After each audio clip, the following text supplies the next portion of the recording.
I was a programmer. That's how I got through law school, writing software. I started my practice. I'm like, this is crazy that no one's thrown software at the law. This was in 1993. So I sat down and I wrote my first case management system just to track my cases.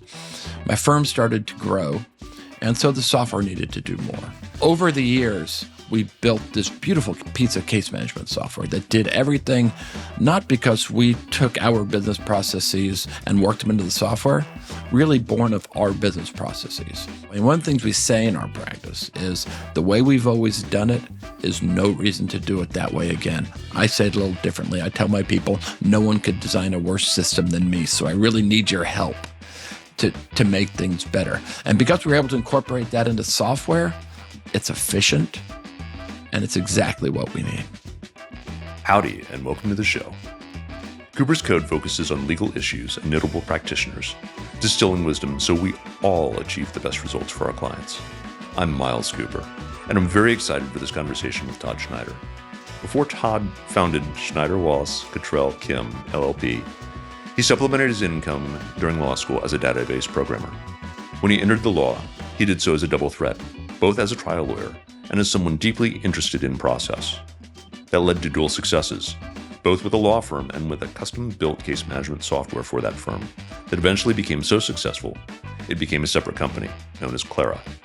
On the litigation side, Todd built an incredible career in complex litigation, with court victories ranging from trial courts to the U.S. Supreme Court. This success led to an appointment by California's Chief Justice to the Civil Jury Instructions Committee, leadership positions in local and state organizations, Trial Lawyer of the Year wins, and induction into the invitation-only American Board of Trial Advocates. So please sit back and enjoy this wide-ranging conversation. Welcome to the show, Todd. Thanks, Miles. I'm really excited about sitting down and talking with you after all these years. I'm excited as well. I always generally start in the same place, which is how you found your way to law school, and to the extent that, you know, where you grew up and any parenting or childhood things are part of that. Feel free to share. So interestingly, I went to college with no inkling that I was going to be a lawyer. Started out as an engineering student, realized I was terrible at math, so that quickly went by the wayside. Switched into political science and international relations. Loved that. Always wanted to pursue a career in that State Department or something like that. My fifth year of college, took a class in business law because I needed the credit, and I'll never forget that class. Opened my eyes, and I said, wow, this is for me. How so? The guy who taught the class, named James Johnson was his name. His initials were JJJ, and everyone just called him JJJ, he was an adjunct professor, so he had a law practice, and he came in every day so excited to tell us what he had done that day. I thought to myself, if I could be that excited about work every single day, I should look into it. So I went to law school with the idea that I was going to be an international lawyer because it kind of went with what I was doing. Similarly, took a trial ad class in law school, and that was the end of it for me. I was a trial lawyer from that day, and that's what gets me out of bed in the morning still, is trying cases. And like everything else in my life, I looked into it. Met the right people at the right time, and became a trial lawyer and never really looked back. I know that that's where you ended up.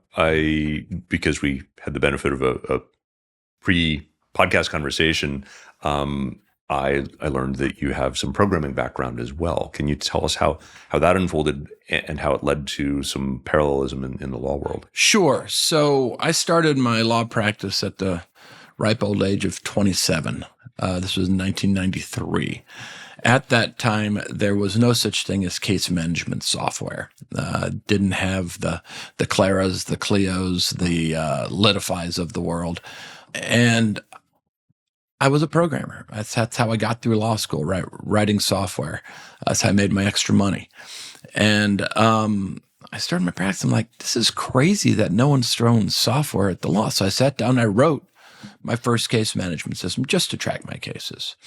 My firm started to grow, and so the software needed to do more.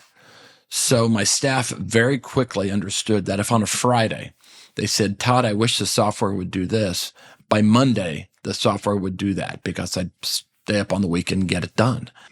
And so over the years, we built this beautiful piece of case management software that did everything, not because we took our business processes and worked them into the software, really born of our business processes. And when those processes needed to change, the software would change.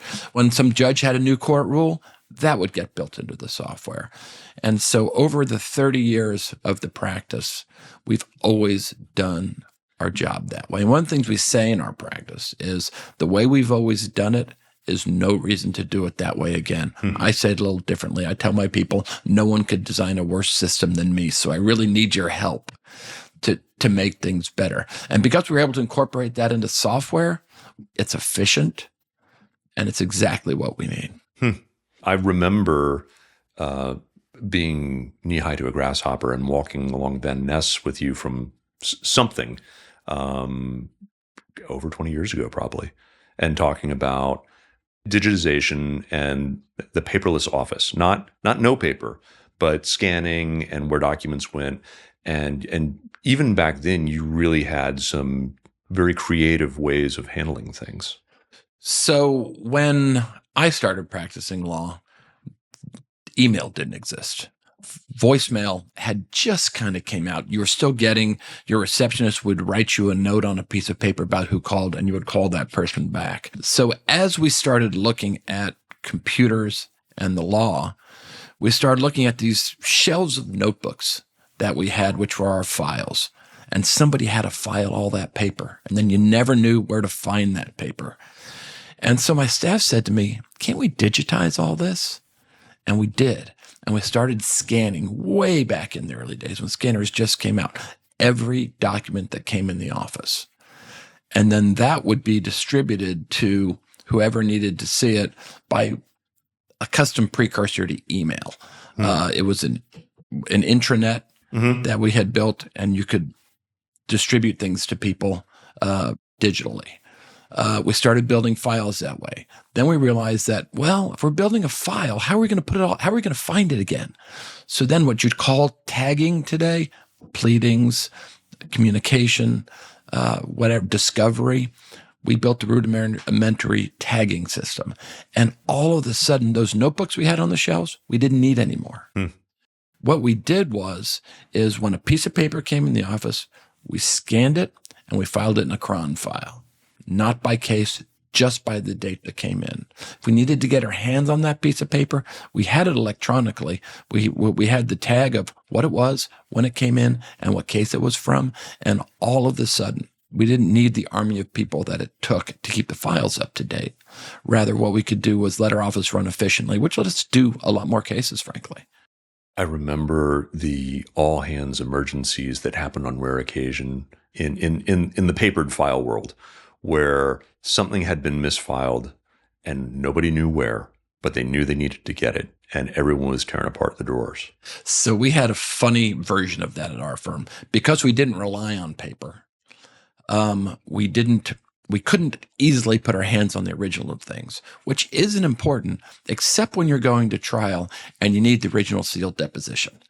And every time we went to trial, there would be a fire drill at my firm saying, I've got the deposition. Who knows where the original was? So we went back for that one purpose. On every case, we had the original depositions in a red well, and it was an eyesore at my office. But it's the way we solved exactly that problem. Two directions I want to go with this, and I'll ask both and see which way you want to go with it. One relates to trial and paper in terms of, when you, and I'm thinking back then, not now. When you went to trial, what kind of trial notebooks, witness binder, what have you, would you use? Or was it all laptop? The other one was, if you are doing this, coding over the weekend, helping with the processes, turning your office into a modern system, how much of your time is programmer / operations versus full tilt trialware? You asked me the question, how could I possibly do both of those things at the same time?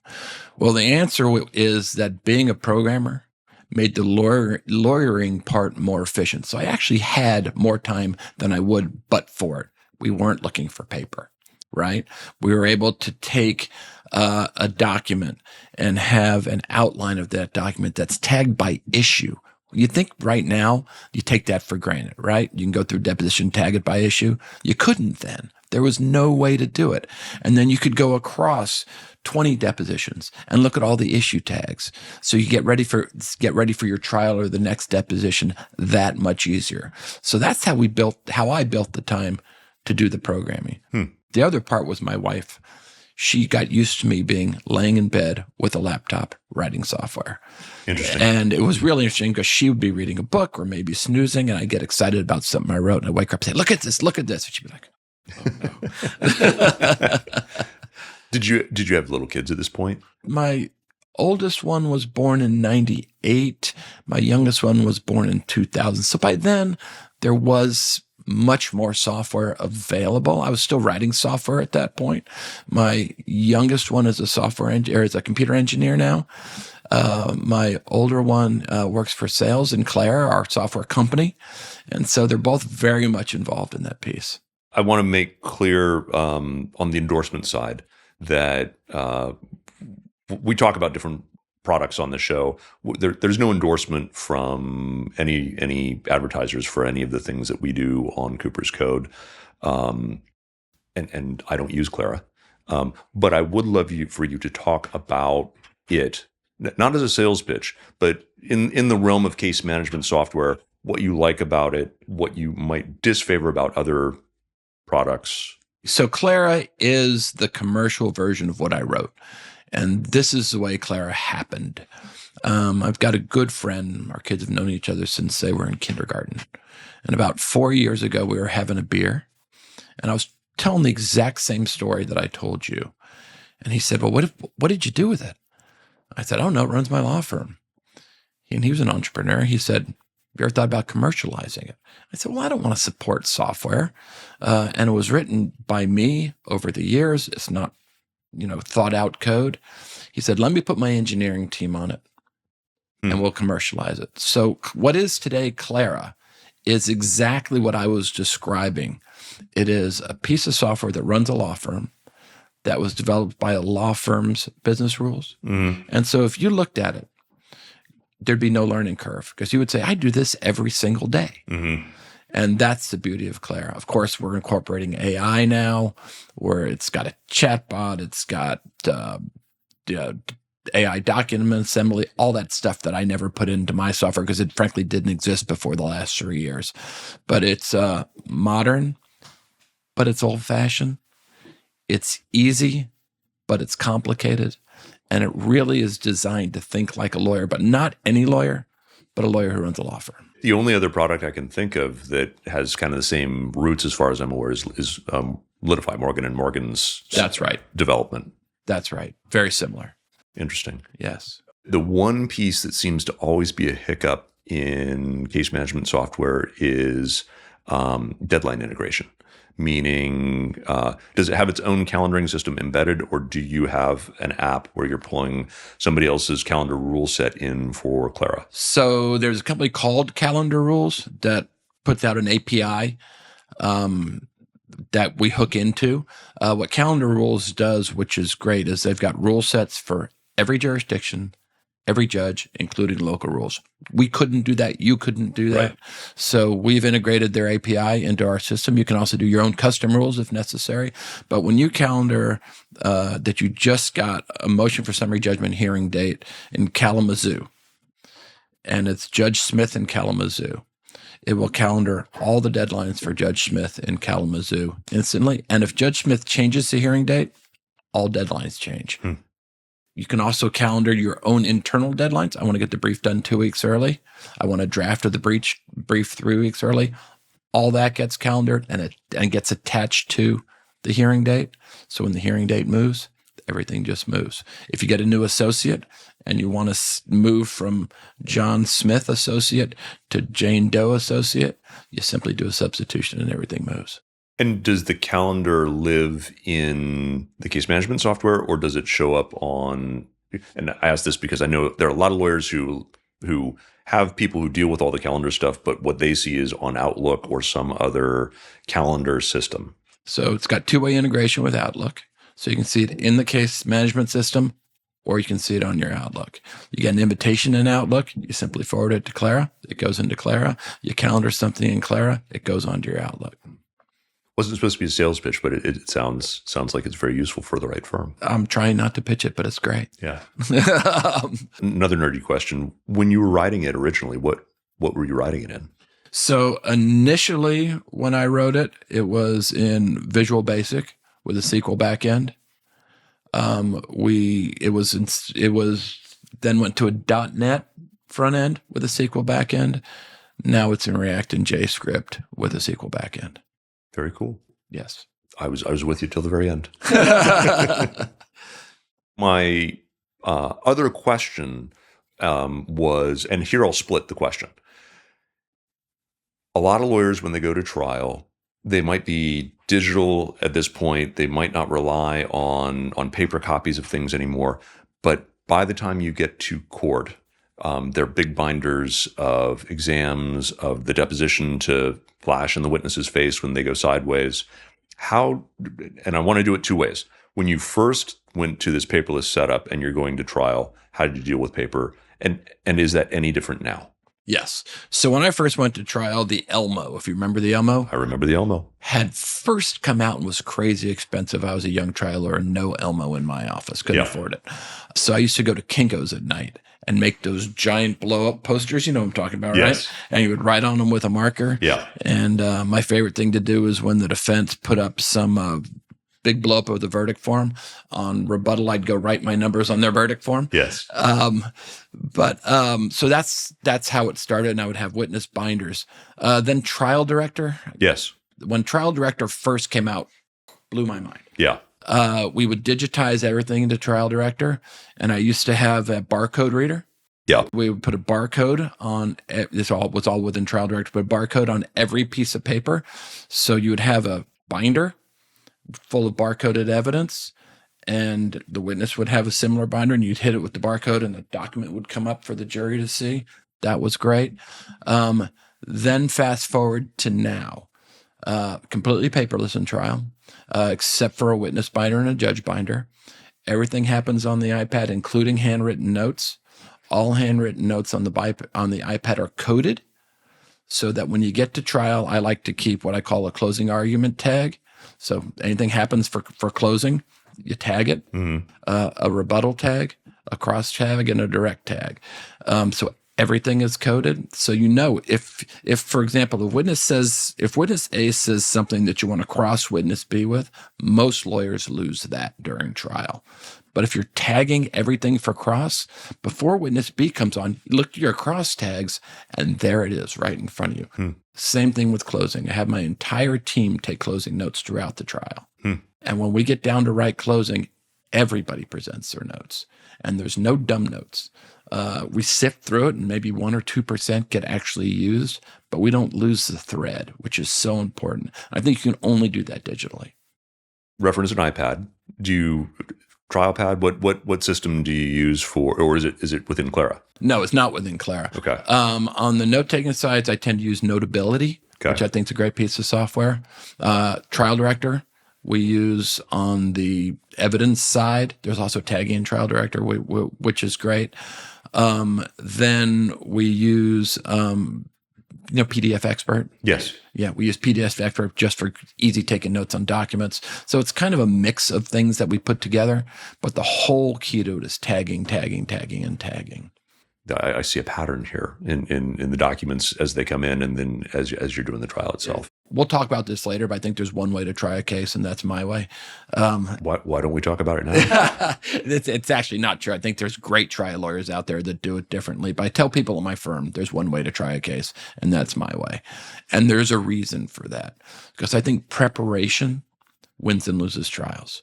Why don't you walk us through the preparation and that one way, to the extent that you can compress it into a session like this? Sure. So preparation starts with case choice.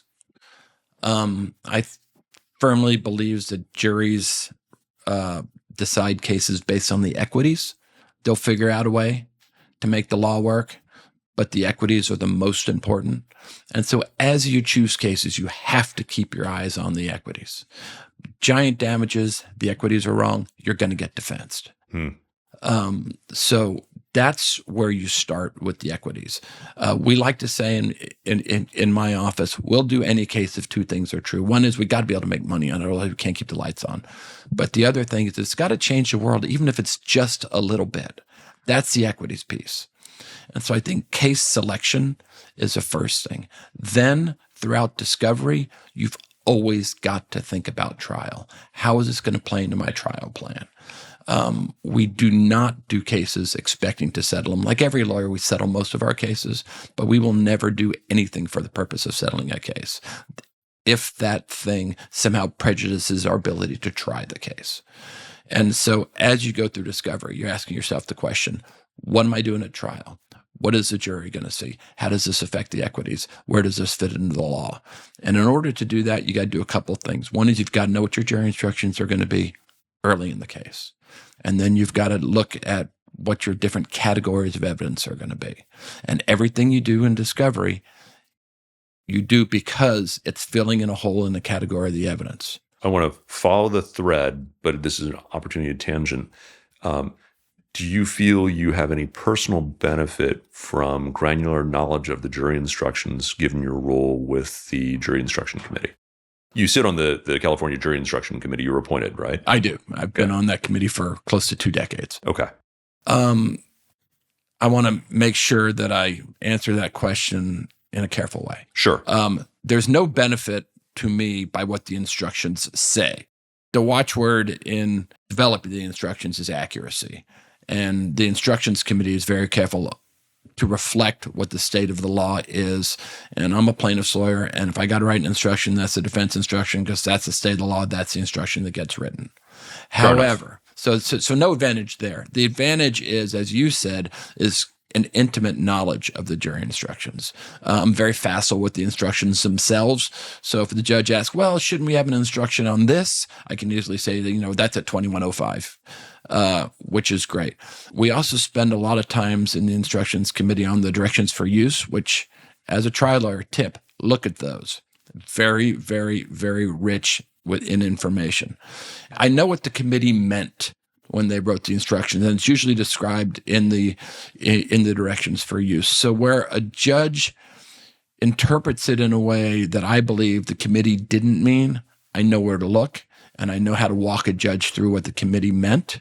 That doesn't mean the judge is going to agree with me. It doesn't mean that I'm speaking for the committee, but I can tell the judge my understanding of why the instruction is what it is. And I think that's very helpful. I also think it's very helpful because you know the nuances and where an instruction needs to be either scrapped and not used or whether it needs to be modified by the court. And because you've thought through those nuances, because each instruction gets a full hearing at the committee and a fulsome discussion, sometimes hours. And so you've thought through each part of the instruction and you've thought through the meaning of each word in the instruction. And so you can really work with the court to get it right. That's helpful. And before I let go of the jury instruction piece, I'm going to come back to paper. And I know that even with lawyers who oftentimes go very digital, they'll still drag in a 4-in-1 like the CCP, and they'll drag in the Casey instructions with all the use notes. Do you carry books at all when you go? I don't carry books at all, but it is all on my iPad, all bookmarked. Okay. So you can get. I find you can get to things so much quicker digitally than you can on paper. Yeah. The only thing I do, and I had a hearing yesterday, I have my hearing outline on paper. Because I'm using my iPad for all of the things that I want to turn to. So I could have 2 iPads, but it looks a little silly. Yeah. So I usually have my hearing outline on paper. Understood. I took us down the rabbit hole of the jury instructions. You were talking about you have one way to try a case, and part of that is making sure you know what the jury instructions are going to be well before you are ever in trial. That's right. And you need a complete evidence map. You need just by issue where all the evidence fits in. And you need a by witness map. So you know where evidence comes in by witness. And then you need a check mark with your elements to make sure it all comes in. Because the worst thing in the world is say, Judge, I need to reopen because I missed something for personal jurisdiction or nonsense that you just shouldn't have missed, right? And so you need to make sure that's checked off. What does a witness map, what does an evidence map look like? That phrase can mean different things to different people. What does it look like for you in your one way to try case? So for me, it looks like element, witness, evidence, element, evidence, witness, right? So that you're walking through your case either by witness, by element, or by evidence. And you need to be able to look at it all those ways, because as you put a trial together, you want to put it together chronologically in a way that makes sense for the jury, but the witnesses may not come on that way. So you've got to figure out how you're going to piece your story together by the witness you have on the stand in the order that they're on the stand. I also think that your documentary evidence and your demonstrative evidence is as important as what your witnesses say. Particularly now, I mean, if you look at Fox News, if you look at Jon Stewart, they all have that box right here by their head while they're talking. And that's how juries learn to take in information. Todd talks, but what is really going on is what Todd is saying is supported by what's in the box next to his head. So as you're examining a witness, you've got to have that box up all the time that's supporting whatever you're saying. And I know we're still talking about the prep to get to court, but again, I do tangents. Do you have a way that you like the courtroom set up so that the jury gets that visual support? And if so, can you describe that? So as many televisions as you can get in front of the jury, you should have in front of the jury. I think what they call the hot seat guy is as important as a good associate. It's as important as a good trial lawyer. That person has to be with you. Everything, it's another thing I say, everything in a jury trial is carefully scripted, but it should look like it's not, which means you've got to work with your hot seat guy. So when you move through your script, stuff is changing when it's supposed to change. And you're not looking, Mr. Jones, could I get exhibit B, please? Right?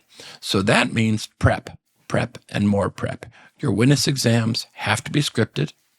He's got to know what you want when, and it's got to switch seamlessly.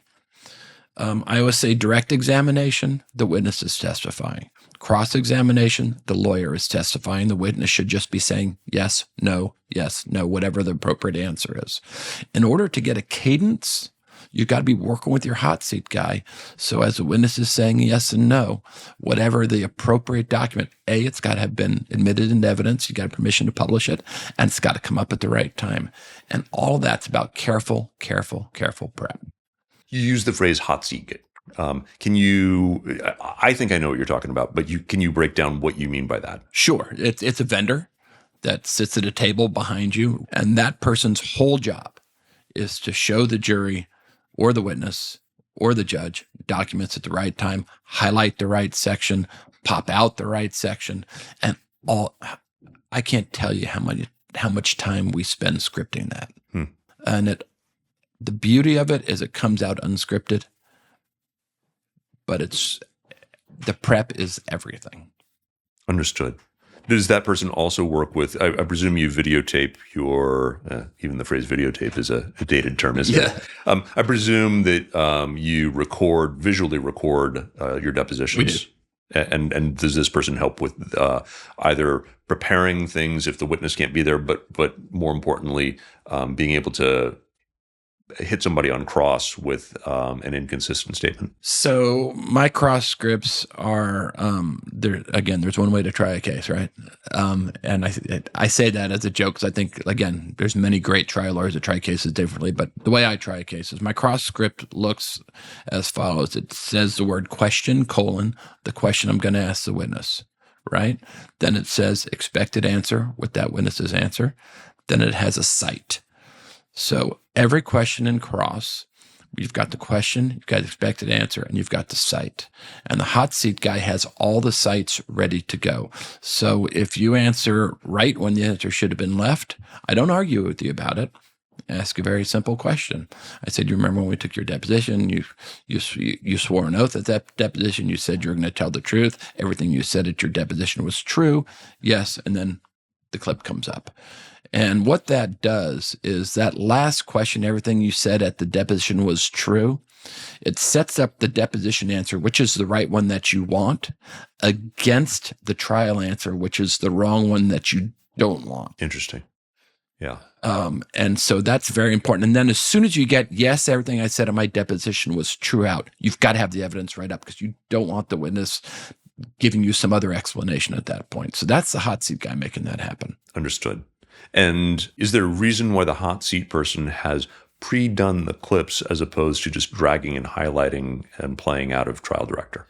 I honestly don't know what the mechanics of what that person does, but I do require that it happens immediately. Understood. If a hot seat guy is fumbling for minutes at a time, it kills the cadence of your exam. Hence the term hot seat. And I imagine that if that happens more than once in your courtroom, that seat is getting filled by somebody else. Or we're going to have a talk with that person about why it's happening and try to fix the problem. But yes. Understood. We got into hot seat and presentation of evidence when I tangented off in terms of how you want the courtroom set up. Lots of TVs. Going back to the prep work as you're getting there, what other elements are the Todd way to try cases, the one way to try cases? So the other thing that I think is very, very, very important is knowing what evidence is out there, because when the defense is on cross and you've got to come up on redirect, much harder to script, right? Because you don't know what they're going to do on cross. And the only way you're going to be able to do that is by having a good handle on all the evidence that's out there on the cross-examination you're defending, right? So I like to have, we call them witness binders. They're electronic, complete witness binders put together for every witness. And whoever the lawyer is that's responsible for that witness needs to know everything there is to know about that witness. Because, for example, in the deposition, we talked about saying right versus left, right? If you realize the question that was asked as the deposition was just slightly different, coming up with a different answer, on redirect, you can do that. And what that is do that one time, and your opposing counsel loses credibility for the whole trial. Yeah. And so to be able to catch those nuances, you need to know everything there is. The other piece of that is don't overload people. If you're going to be at a trial, give people a number of witnesses where they can know everything. It doesn't help to give them 25 witnesses where they're going to know enough about each one to get by. You want them to know everything. These days, what types of cases are you trying? Our practice is broad. So we do ERISA, we do consumer and wage and hour class actions, we do antitrust class actions, we do big opt-outs in antitrust, we do mass tort cases. So I try all of those kinds of cases. From the perspective of your trial team, what does a team look like to go in to try one? I'm going to call those a big or a complex case. Is that a fair description? That is fair. So it somewhat depends on the case. Often in the big complex cases, you'll have co-counsel. So I'm going to give you the answer without co-counsel, and I'll give you the answer with. There will usually be one or two very senior lawyers at trial. Myself, Amy Eskin works for me. My brother's my law partner, another seasoned trial lawyer. One or two of those people that have been through the ropes understand how to try a case. Then a senior person below that whose job is really to direct traffic, make sure that all the things we've been talking about actually get done. Below that is either junior partners or associates who are writing witness exams, working with the lawyer who's going to be taking the exam and making sure those exams are right. And then behind that, there are associates usually who are writing motions, doing pocket briefs, bench briefs, things like that. That's a big team. It's a big team. I feel there's insert appropriate sports analogy here in terms of team management. How do you manage that team in terms of what they're doing, how they're responding, making sure that everything is flowing as you're getting ready to go into court for that big moment? So again, preparation, but you've got to have somebody whose job it is to do that. They can't be getting ready for witnesses. They can't be doing openings and closings. Someone's got to be the one that just controls all of that. And I've got one of my partners that's great at that, comes to my trials with me and does that. And it's really just that ability to take all of that and make it work is worth its weight in gold. Do you have a title or a description for that role? It sounds almost like a GM or a coach. I don't really have a title, but you're right. That's pretty much what it is. It's just somebody who makes sure all the pieces are in place and are coming together. You're not old enough to know this, but sleep becomes very important at trial. And when I was younger, I could stay up and read briefs and look at the next day's exams and things like that. I can't do it anymore. So you need somebody who can do all that and make sure that everything's clicking at night. Yeah, you're being very kind on the sleep side. As I've gotten older, I can't try cases in the same way that I did when I was a kid. That's right. Youth matters. It does. Yes. We know that you go to trial and we know that you lead teams. Are you also being principal on running cases, or do you have other people running cases and then you run the business and you run the trials? So the way our firm is set up is we've got over each of our departments, each of our practice areas, a partner. Below that, we've either got other partners or senior associates. Below that, we've got our junior associates. Below that, we've got our paralegals. I don't sit over any department just because I run the firm and it takes a ton of my time. As cases come to trial, I'll tend to get involved at that point. We also, but before we came on, we talked a little bit about life on the road. Can you help us understand a little bit about what your life looks like at this point in terms of being a trial lawyer on the road? I've always been a trial lawyer on the road. I was telling you that, since the advent of the Class Action Fairness Act, and a lot of class actions are federalized now, which means they go all over the country. The advent of the MDL means even mass tort cases are all over the country. And then our practice, it tends to be nationwide just because of the kind of work we do. So we're on the road a ton. We usually work out of hotels. If we are going to be someplace for a long time, maybe we'll do an apartment or an Airbnb. I find settling in is very important. I find having a workspace is very important. When I try a case, I like to have a hotel room that's a 1-bedroom essentially, or sometimes my brother's trying with me, it'll be a 2-bedroom with a workspace in the middle. Because a lot of what happens doesn't happen when you're sitting in the office or in the war room. What it is you're laying in bed, you're like, I have an idea. And you pop out and you go to that carefully crafted cross-examination and you start changing it. That works as long as you can do what you need to get it changed. But what often happens, you'll need someone in the back office, someone else you can talk to, and you can't get all those people together. What you can do is say, hey, come down to my room where I've got a big workspace and let's work this through. Understood. And so that's important. We touched on sleep and like what I would describe as positioning the team with jury selection, opening first witness, which oftentimes, well, I should ask you, is your first witness sometimes in California would be a 776, like a cross of a defense witness to kind of set the stage? That is my favorite way to do it. It doesn't always work that way. But I think that is the best way. Because as I said, on direct examination, the witness is testifying. On cross-examination, the lawyer is testifying. So if you can go right from opening statement to hammer home your themes because you've got tight control on a cross, I think it's the best way to open a trial. I was laying foundation for my next question, which is, that kind of cross-examination is a heavy lift to have it all teed up. Do you tend to do jury selection into opening into that witness, or do you break it up with some of your other attorneys so that you're not having to lift all of that at the same time? It depends on the trial and who's on the team.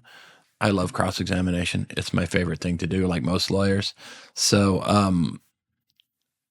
sure, if I can stay in front of the jury and do it, I will. Again, part of it depends is when can you get the witness? The defense might not give you the witness day one because they don't want you there either.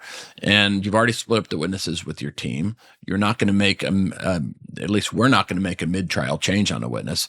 So it might be somebody else comes up. But the best scenario would be exactly what you're talking about. From an outsider's perspective, because we don't do the big class, the mass tort, that kind of work, it looks to us from outsiders that the vast majority, and beyond what happens in normal PI world, the vast majority of these settle just because the exposure is so high and the risks are so high. Yet you somehow found yourself in trial. Can you help us understand how that happens? So the year I won Trial Lawyer of the Year, yes, Ed Infante came to me after the ceremony. He said, "Todd, you know why you won that award?" I said, "Why, Judge?" He said, "Because you're such a jerk when you come to see me." And I think what he meant, and what I'd like to think he meant, is that we will settle a case where appropriate, but what we're not going to do is settle a case for less value than we believe it's worth. And I think that's why we end up in trial. I also think it's important to try your cases. The way you get best value for any case is if the other side knows you're going to try it. And you don't win nobody wins every trial. But even if you go to trial against a lawyer and you lose that case, that lawyer knows you're going to try your next case. And I think that has value as well. Thank you for listening. And please join us next week as we continue this conversation. Please email us at podcast@coopers.law with questions, comments, feedback, and suggestions for who we should have on the show. Like what you heard? Share us with a colleague and leave us a 5-star review on your podcast platform of choice. To all of you doing justice out there, happy hunting.